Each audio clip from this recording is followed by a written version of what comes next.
The trouble with writing about Jethro Tull's Tanglewood performance in 1970 is that too many retellings file off the edges. They remember the flute, the one-legged stance, the tatters and the barnyard theatrics. They forget the hard work underneath, the hunger of a British band on the cusp of real dominance, the discipline inside the chaos. They forget that this was a night where a group better known to casual listeners for pastoral whimsy showed up like a knife, midway through a summer of American festivals and riots and broken promise, and played with a sharpness that should embarrass any notion that Tull were merely a novelty surrounded by serious men. If you want sentiment, go elsewhere. If you want to know what happened when Jethro Tull walked on stage at America's most respectable lawn and sounded like a farmhand with a PhD and a grudge, keep reading. Tanglewood mattered. Not because the Massachusetts hills conferred sacred legitimacy, nothing in rock needs sacred legitimacy, but because of the collision of worlds. Tanglewood is summerline culture, manicured grass, symphony picnics, the polite rustle of linen.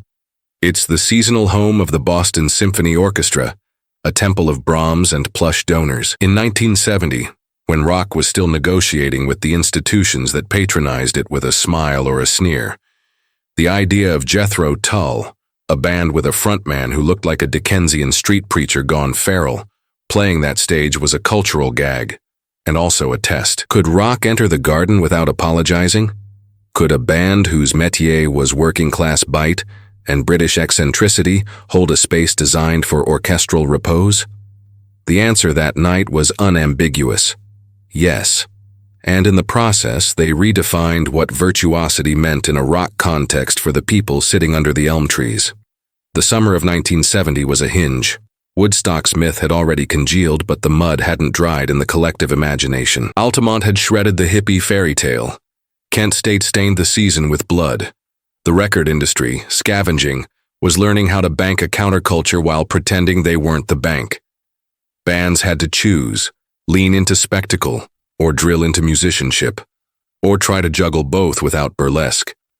Jethro Tull, having formed only 2 years earlier and already mutated through lineups and aesthetics, arrived at Tanglewood in the lean, mean shape that marks a predator about to leap. Stand Up had turned heads the previous year. Benefit had just lowered its shoulder into American charts. Aqualung was 6 months away, already germinating in riffs and attitude. This was a group at the sweet spot where the songs were still carved by hand, and the machine hadn't yet become a stadium engine. They had room to breathe and reason to impress. Ian Anderson, 23 and nobody's fool, walked on with that deranged scarecrow look, the ragged coat, the flinty eyes, but everything in his hands and throat said, craftsman first, madman second. If you've only seen a degraded video rip, do yourself a favor and find a better source. The band's physicality is part of the music. Glenn Cornick, in his final months as Tull's bassist, plays like a bar brawler who picked up harmony on the side. Aggressive, lyrical, always shoving the song forward. Clive Bunker, an underrated drummer in any decade, works the kit with a swing that betrays his bar band roots. He understands that British heavy music without a lilt becomes German or worse, and he refuses to let the groove stiffen. Martin Barr is the quiet assassin, a guitarist who cut away cliché and left bone. His tone that summer, mid-range forward, no endless sustain to hide behind, snaps like a trap. John Evan, newly official at the keys but already a secret weapon, brings classical fluency without pretension, rolling his wrists through lines that flirt with Bach and then slam doors when the band needs a punch. And Anderson, flute and voice, dirty harmonica, acoustic guitar, occasional percussive nonsense, even a morsel of stage mime. He looks like a vagrant poet, but his time is metronomic, his phrasing as clipped and deliberate as a barrister's. The circus is a tactic, the music is the point. Open with that. The set list from that night, variously circulating in different orders depending on the release and memory, acts as a snapshot of a band packing two identities, the blues rock scrappers they had been, and the theatrical hard folk modernists they were becoming. Nothing is wasted. My Sunday Feeling, if performed in some retellings it appears, in others not, would have shown the remnants of 1968, a late-night club band learning to write their way beyond the 12 bar. Nothing is easy, pushing in the opposite direction. Fast, cutthroat, a showcase for Bunker's stamina, and a hint that Cornick's bass could be a lead instrument without turning into a parody of Jack Bruce. But it's With You There to Help Me, and To Cry You a Song from Benefit that marked the transition. In those tracks, Anderson learned how to bind fluted lines to riff structure without sounding like a school recital, and Barr found a pocket between blues phrasing and modal insistence. To Cry You a Song is particularly bracing, the main riff walking like a hangman to the scaffold, the verse melody slicing across it with brittle poise, the solo section turning on its axis so often that the listener's inner ear keeps resetting. John Evan threads his Hammond through the gaps with a brevity that infects the whole band. If Tanglewood has a single thesis, it is this: economy can be violent.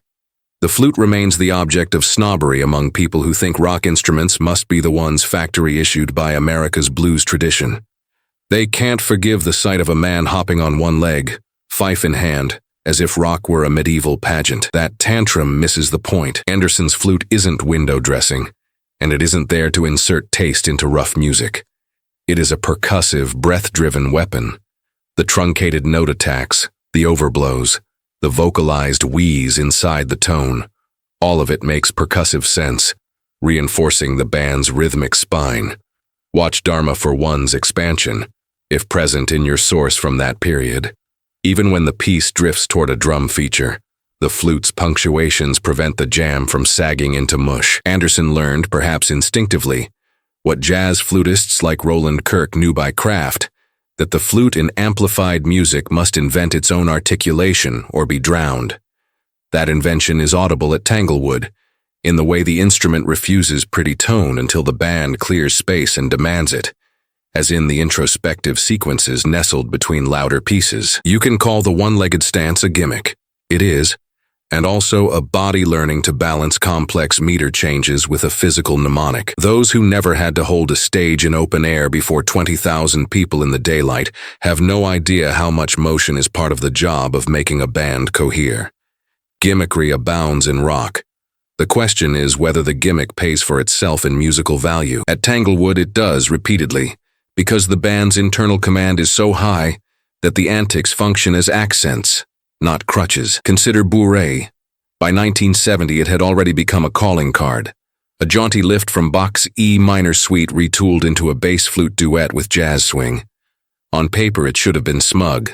Rock band does Baroque for the credulous.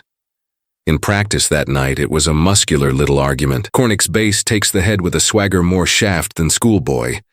Bunker subdivides the pulse into a supple ride pattern that would not embarrass a hard bop record.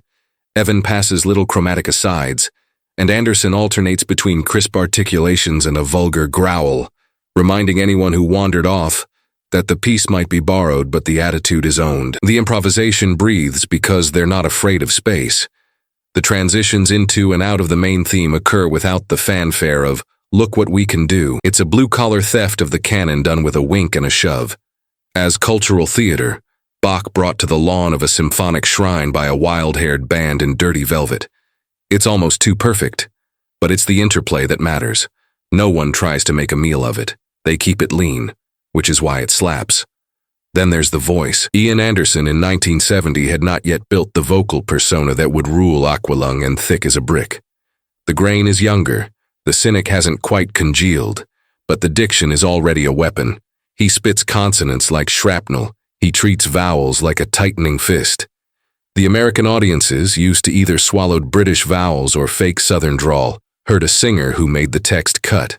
That matters for a band whose lyrics already tilt toward barbed observation. Nothing is easy is not a poetic object in the academic sense. But sung like that, it carries a working-class command you don't get from the West Coast bands gliding on harmonies and sunshine. The interplay between vocal timbre and guitar bite forms the band's core dynamic at Tanglewood. The flute is spice when the meal needs it, and a blade when the singer takes up the drum or the acoustic. What you get is a continuous recalibration. Each song a different instrument mix, a different angle of attack, a different moral. Purists sometimes demand that a famous performance deliver a once-in-a-lifetime novelty, a guest, an accident, a riot. The myth of the exceptional moment forgets that rock is, most nights, a job.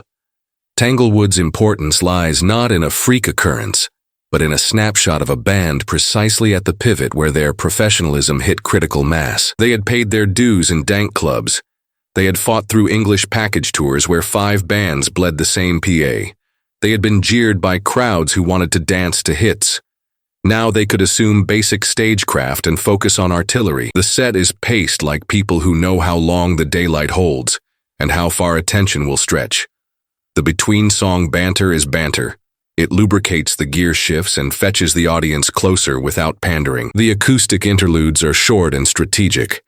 You can feel Anderson's instinct for letting the ears rest before the electric portion bites again. A frontman can only learn that by ruining a few afternoons and listening to the silence afterward. Tanglewood contains no ruin.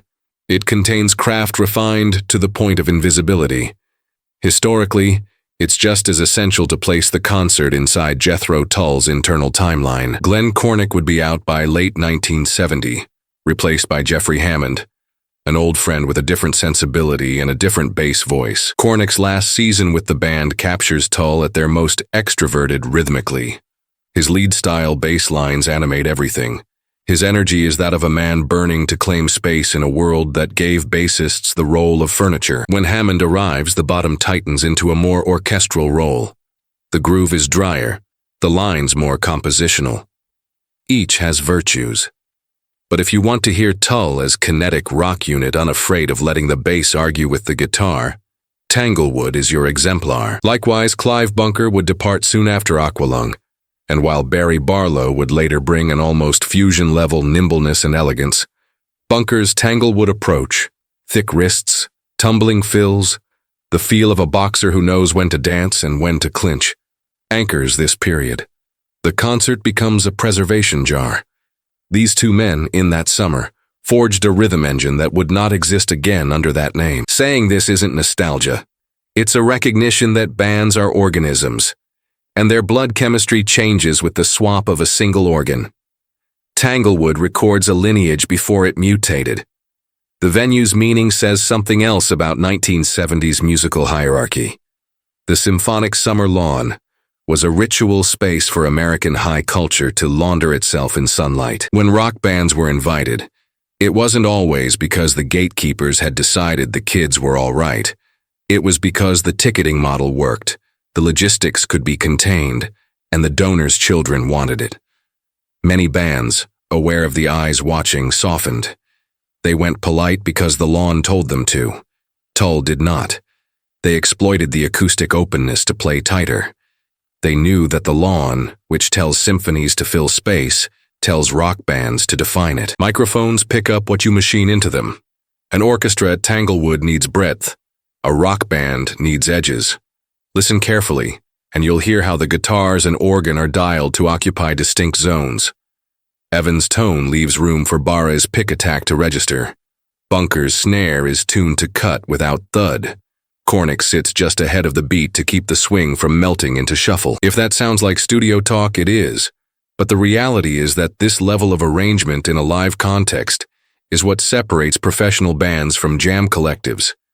They understood the room without letting the room tell them who to be. You can make a strong case that this concert belongs on the short list of documents proving how British bands of the era learned to conquer American spaces by learning American lessons better than many Americans.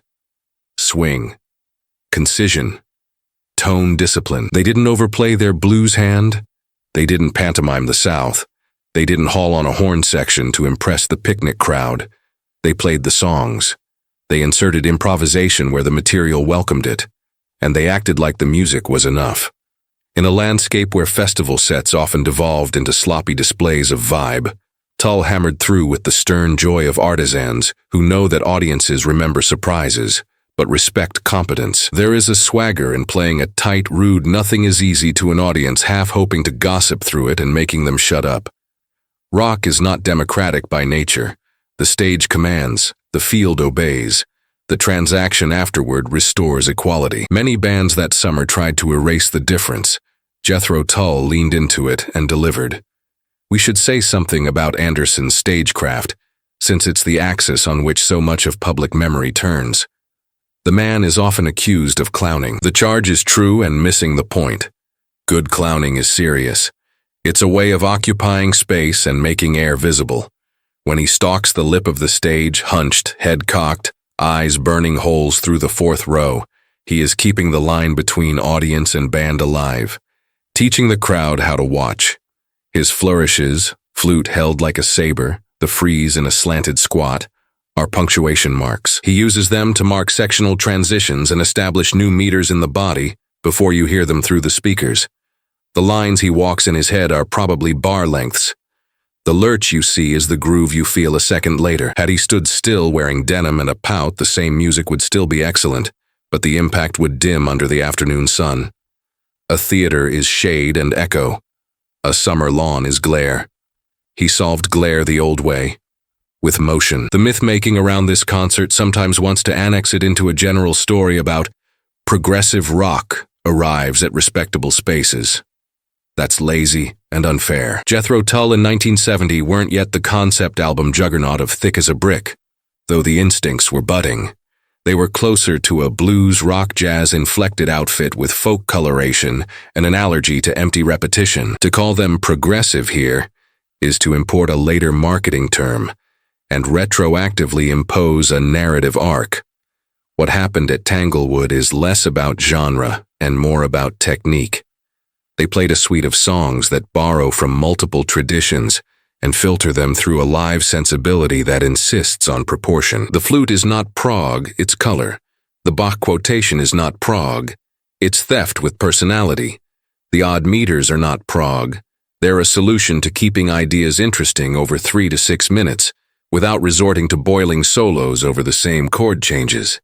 The excitement of the performance comes from structural intelligence dressed like a carnival. I will allow myself one heresy for those who came to this concert by way of the later canonical albums. If you want to understand why Aqualung hit as hard as it did, listen to Tanglewood as preparatory grammar. All the tools are here. Barr's brittle riffing girded to harmonically simple but rhythmically precise beds. Evan's instinct for when to add a Baroque curl and when to slam a block chord. Cornick, about to exit, showing how a bass can narrate without shouting. Bunker refusing to let tempos droop, excising the British habit of dragging after the second chorus. And Anderson himself, already using dynamics like paragraphs.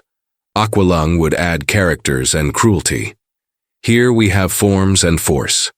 In other words, this concert is the skeleton. The album to come would be the costume. That distinction is one reason people who know the difference between big noises and big music love this show. It lets the mind see. Now, a word about the historical record. The material we have comes in several forms. Audience accounts, partial broadcasts, official releases, and semi-official leaks that are the residue of label opportunism. These present slightly different running orders and audio balances. If you think this matters only to train spotters, you've missed how different a band can sound when a mix pulls the organ up or pushes the bass back. In one mix, Cornick's voicings under "To Cry You a Song" are more audible, and you hear the call and response with Barre's part like twin saws crossing. In another, the drums come forward, and the piece feels like a martial drill. Spend time with both, and you learn to separate performance from production. The consistency that survives these differences is the band's internal time. They do not drift. They do not search for the downbeat like mountaineers looking for a lost cairn. They know where they are. People reach for the word tight and move on. What they mean is that here is a band whose members think together in eighth notes. That is the secret of charisma. Criticism without context is just gossip, so let's place Jethro Tull beside their peers that season. Led Zeppelin were busy rewriting English blues with sexual bombast. They could deliver earthquakes in amphitheaters, but were less interested in the kind of articulation Tull pursued. Deep Purple were refining their organ-guitar knife fight into a classical martial synthesis. They had speed and purple velvet drama, but less of the rough humor that allows a band to play for both heads and bodies. King Crimson were recovering from personnel implosion and pursuing art music at full ferocity. Had they mounted this stage in summer 1970, half the lawn would have gone home dazed and grumpy. The Grateful Dead were conversing with the American songbook and developing a uniquely West Coast elasticity that would baffle or bliss a New England lawn depending on the night. Their discipline was hidden inside the sprawl, the opposite of TULL's discipline, which announces itself by compression. The Who had the best stagecraft in England and the worst self-preservation instincts. Their Tanglewood would have left splinters embedded in the stage. Jethro Tull sits somewhere between these with the advantage of hybrid skill, blues nerve plus European ear, plus a theater kid's sense of timing. The result? A concert that delivers without pleading for significance. One of the least polite truths about this performance is that it shows how far beyond novelty Anderson's flute had traveled by mid-1970. Early press sometimes treated it as a gimmick to get Jethro Tull noticed in a crowded market. Even admirers chalked it up as a brand mark like Peter Frampton's Talkbox or Ian Hunter's Shades. At Tanglewood, the instrument is a full citizen. You can hear Anderson choosing phrasing that acknowledges the flute's classical vocabulary and then discarding it for extended techniques that punch through electric sound. If your ear is tuned to jazz lineage, you'll hear Kirk's Ghost. If you come from folk, you'll hear Morris dance fragments shredded by a street fight. This is how traditions travel when handled by a bright thief. Without apology, without the easy lie of reverence. The difference between thievery and vandalism is whether you can build with what you steal. Tanglewood is a construction site. Pilfered materials assembled with an artisan's square. I haven't spoken yet about the crowd because, frankly, they're secondary. The American audience in 1970 was a volatile coalition. Students, stoners, ex-military, suburban escapees, sincere bohemians, nouveau connoisseurs. At lawn concerts, these groups largely coexisted rather than mingled. Tull's performance, like all excellent performances, is an act of governance. It orders disparate energies toward a single attention, not through scolding or pandering, but through authority. We will show you how to listen to this by how we play it. A few bands then could do this. Most coasted on noise and cause. The applause at Tanglewood is not ecstatic in the cult sense. It's committed. You can hear people waking up to the fact that these scruffy Brits aren't a sideshow to the beautiful high culture around them. They're a present tense craft drama, and they've brought tools. When Anderson occasionally needles or jokes, it's not because he needs the validation. It's because he knows that a few lines of banter reset the ears between styles. The man's humor has always been acid. In 1970, it was also warm. Let's talk about We Used to Know, a song whose chord progression would later be the accidental DNA donor to the Eagles' Hotel California. If it appeared in this set, accounts vary, it would have played like a small armful of melancholy tossed to the lawn. Cornick carries it with a melodic bass. Evan weaves, Barre shapes the solo territory. The point isn't the theft alleged by fans later, that's a bore. The point is that Tanglewood shows how Jethro Tull could translate studio melancholy into stage presence without smearing it in grease. The dynamics are marked with chalk as clear as on a conductor's score. Here the band opens room, here Barre ascends, here we swallow the sound back as if a cloud passed over the sun. Those who think rock's emotions must be delivered in a howl should study this performance. Restraint turns into release only if you honor the restraint. Tanglewood honors it. Of course, the concert is a fossil in amber, and fossils invite misreadings. Some will insist that this was the moment when Tull proved to elitist America that rock deserved the lawn. That feels convenient and provincial. Others will say, conversely, that playing such venues was a sellout. That's adolescent and dull. The truth is simpler and harder. The band, working musicians with a ticket to sell and a reputation to build, played a gig. They played it superbly. The implications for culture are mostly in the heads of critics and patrons. The real story is how a British group with a few years under their belt showed up with something to prove and didn't waste a second. The rest is paperwork. There's a temptation to reach for moral here. To say that Tanglewood 1970 is a parable about craft vanquishing spectacle, or that it is a rebuke to the smug narrative that Jethro Tull were a footnote beside giants. Drop the sermon. Keep the lesson. Craft is what remains when the cloth frays. Watch Anderson's right hand on the acoustic, the economy of motion. Watch Bunker's left foot, the metronomic hi-hat that keeps solos anchored. Listen to Cornick's attack and decay. Notes are placed, not flung. Hear Evan's voicings. In a world of ham-fisted organists, he doesn't smear, he articulates. Barre, finally. No notes for show. He plays phrases that fit rooms. Put any of these players in a bar with 50 souls and they would still carry the night. Tanglewood gave them lawn space and a listening public. They responded by being unembarrassed by precision. That is not sexy to write about. It is beautiful to hear. The afterlife of this performance is also part of its story. When fans return to it decades later, they bring with them the baggage of Aqualung's success, the labyrinth of Thick as a Brick, the controversies and awards that made TULL a magnet for both devotion and scorn. They look backward and hunt for hints. That's fair, historians earn a living that way. But the performance is best consumed forward, as if you don't know what comes next. Feel then how the band is not yet locked into the conceptual superstructures that will later require a full apparatus to stage. Feel the air around the songs and the ability to decide on stage to take 8 extra bars or not. Feel the privilege of a band that can still surprise itself without disappointing anyone who paid. Professionalism kills surprises, so does amateurism. This is the rare window where an outfit can put on a pelt and a tie, all in one set, and neither looks like a costume. If you're looking for the emotionally blunt instrument here, something that goes beyond the cerebral admiration for tight playing and reminds you why music is a body art, take the simple fact that so much of this concert is about breath. Flute breath, vocal breath, the breathing of a rhythm section that inhales together before a hit. The audience under the trees too, breathing in the same time. This is not mystical, it's physiological. Rock at its best organizes respiration. That's why you leave a good performance with your chest open. At Tanglewood, because of the open air and the light and the headroom bands get when they're not fighting club acoustics, you can hear that respiration. The staccato of To Cry You a Song cuts breath into little units. Bourrée teaches you to pace your lungs. The vocal delivery in For 1,000 Mothers, when played, is a run and gasp, showing off how endurance is as musical as pitch. By the end of the set, if you haven't been tricked into breathing like the band, you weren't paying attention. That, more than any cultural headline, is the performance's claim on memory. We should say something about the blunt truth of class, too, since America's lawn parties tend to erase the labor in art. JETHRO TULL were not Oxbridge princelings auditioning for tenure among the concert-goers.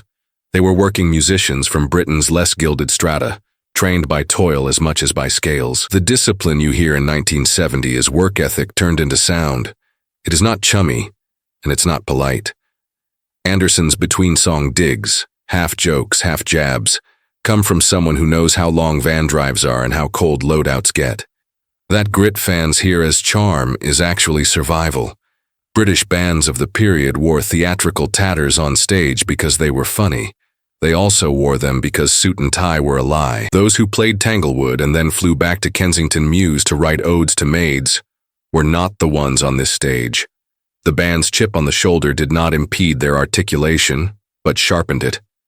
The sonic equivalent of a dour British tradesman measuring a customer's expensive lawn and then doing the job precisely for a fair rate, without deference, and with a smirk if you condescend. This too is the concert's character. There's a kind of believer who wants a coda in which music heals cultural rifts, that the symphony lawn embraced the freak, that the freak embraced the lawn, and that America and Britain kissed under the oaks. Spare me. Music does less than that, and it does more. It doesn't heal. It arranges the wound into a pattern you can live with. What Tanglewood 1970 offers is a template for how craft, intelligence, and a refusal to apologize can remake a space, even if only for 90 minutes. Not transform the world, not redeem the season's politics, not usher in an era. Just remake that space for those people in that afternoon. If you don't think that's significant, you haven't been to many rooms where sound reorganized the mind's furniture. I've left out song-by-song detailing on purpose. It's a fool's sport to try to pin butterflies this long after they flew. You have ears. Use them. The versions of For 1,000 Mothers and Nothing Is Easy that circulate from Tanglewood deserve to be played loud, without reverence. Notice how the band handles endings. No lazy fades. No fake codas. They execute closes like carpenters measure diagonals. 2 points meet, no daylight between. If you insist on a place to start, drop the needle or click the pointer where bourrée begins. Listen to whether your body laughs without your permission. Then go to cry you a song and study the way it balances tension and release at bar-by-bar scale. Then to we used to know, if present, and let the dynamic discipline teach you a thing about songcraft. End at For 1,000 Mothers, because endings teach you what bands think of themselves. And this ending tells you that Jethro Tull saw themselves as a unit that owed no apology to anyone. That is not arrogance, it is justice. What remains, finally, is an invitation, not to canonize this performance as the apex of anything, not to use it to dunk on other bands, not to build a cult of the lawn, but to take it as a case study in how music, played by sharp people with an allergy to slop, can cut cleanly across terrain not designed for it. The Britain of 1970 didn't need America's permission. America didn't need Britain's eccentricities. Yet there they are, under the trees, a band and a crowd, doing the human thing of exchanging energy for attention. The unsentimental perspective is generous here. This is what we do when we gather. We test the claim that something made by our own hands can hold us. Jethro Tull at Tanglewood made the case ruthlessly. No lasers, no orchestra, no gospel choir, no conceptual sandbags. Just 5 men in daylight making breath and wood and wire argue their way into coherence. That's not quaint. That's a standard. Years later, when awards committees would make a mockery of categories and Jethro Tull would be weaponized as a punchline by partisans of genres that should have known better, people forgot these afternoons. That's the way trivia devours history.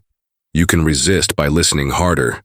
Tanglewood 1970 isn't a secret if you go looking. It's on tapes and in heads and under the fingernails of anyone who cares about how bands turn themselves into machines for joy without sacrificing muscle. Ignore the lawns. Ignore the summer cocktail myths of respectability. Hear the thud of Bunker's snare. Feel the bark of Barre's Les Paul. Listen to Cornick singing on 4 strings.